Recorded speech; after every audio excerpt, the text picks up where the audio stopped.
Although Nederburg's winery is based in Paarl, their footprint allowed them to get grapes from all around the Western Cape.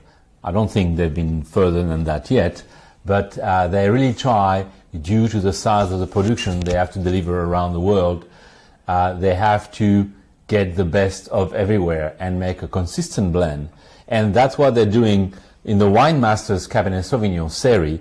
It's a 2020 vintage, and the great point, it is a wine you can find at any place near you. It's widely distributed, but it's as well very consistent in quality. Pure Cabernet Sauvignon, made from Nederburg, wine of origin Western Cape. What do you have in your glass, Kathy? Well, just to say that consistency is vitally important when you've got such a big brand, because it has to taste the same in Singapore as it tastes in Stellenbosch, as it tastes in San Francisco. And it's the real mark of the blender's art that they manage to get these quantities to be consistent year after year. And when Kathy says blend, it doesn't mean you have to blend different type of cultivars. We are talking blending Cabernet Sauvignon from Stellenbosch with Cabernet Sauvignon from Paarl, Cabernet Sauvignon from Wellington, or any other parts. And that's where the wine master is a master. Absolutely. So on this one, it's got the characteristic deep hue.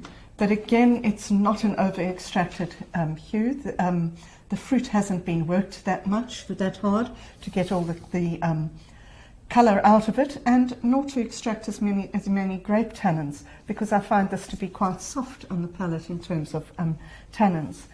It has a blackberry kind of a compo, not a jam, a compo. So it's fresh blackberries, fresh red berries that have just been warmed gently to go with a really nice dessert, maybe over chocolate.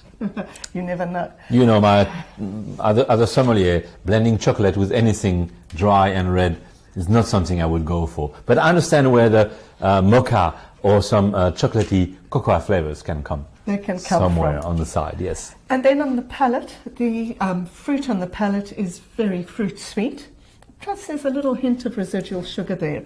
And I think that helps make this wine sure to attract to a broad range of consumers around the areas and globes and markets into which it's gone. There's also a nice little leafy lift that's just adding interest and refreshing both nose and palate. Yeah, it's very important what you said about the market and giving the market a way to Cabernet Sauvignon is a very tannic grape, naturally. Yes. It can be sometimes so tannic or intensely extracted that it can turn off new drinkers or even seasoned drinkers that will find too much rusticity, too much grippiness in Cabernet Sauvignon.